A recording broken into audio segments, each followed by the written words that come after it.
সুপ্রিয় দর্শক মণ্ডলী, আজকে আমি আপনাদেরকে জানাবো আদর্শ তলিবুল ইলম সম্পর্কে।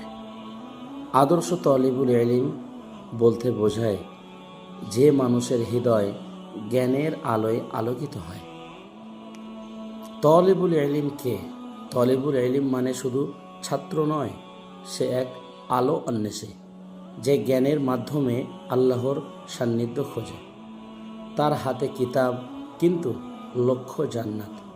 তার চোখে ঘুম কম কিন্তু চেতনা বেশি, কারণ সে জানে ইলিম হলো নূর আর অজ্ঞতা মূর্খতা হলো অন্ধকার।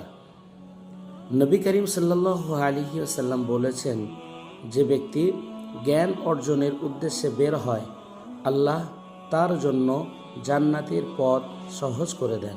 সহিহ মুসলিম শরীফ। এই হাদিস শুনলে মনে হয় প্রতিটি ক্লাসে যাওয়া, প্রতিটি পৃষ্ঠা উল্টানো, প্রতিটি কলমের দাগই যেন জান্নাতের পথে এক একটি পদক্ষেপ। আদর্শ তলিবুল ইলমের পরিচয়: সে জ্ঞানের পেছনে নয়, আল্লাহর সন্তুষ্টির পিছনে ছোটে। তার পোশাকে সরলতা, কথায় নম্রতা, হৃদয়ে বিনয়। সে জানে জ্ঞান কেবল মুখস্থ নয়, আমলের জন্যই ইলিম। তার অন্তরে অহংকারের স্থান নেই, রিয়ার ছোঁয়া নেই, আছে শুধু আল্লাহর ভয় আর ভালোবাসা। রাতে যখন সবাই ঘুমিয়ে পড়ে, সে আল্লাহর সামনে মাথা নত করে বলে, রব্বি জিদনি ইলমা, রব্বি জিদনি ইলমা, হে আমার রব, আমায় আরও জ্ঞান দাও। তলিবুল ইলমের লক্ষ্য: সে শুধু বই পড়ে না, সে নিজের জীবনকে সাজিয়ে তোলে কোরআনের আলোয়। তার চোখে আলো, মুখে নূর, চিন্তায় থাকে জান্নাতের সুবাস।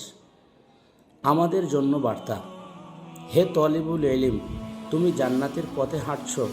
তোমার প্রতিটি ক্লাস, প্রতিটি মেহনত আল্লাহর দরবারে কবুল হোক। তুমি সেই প্রজন্মের প্রতিনিধি যারা আবারও দুনিয়াকে আল্লাহর নূরে আলোকিত করবে। আমি সর্বশেষ আপনাদেরকে আহ্বান জানাই, চলুন আমরা হই আদর্শ তলিবুল ইলম, যে ইলমের পথে হাঁটে, আমলের আলো জ্বলে আর আল্লাহর সন্তুষ্টিতেই খুঁজে পায় জীবনের সতর্কতা। ভিডিওটি ভালো লাগলে কথাগুলো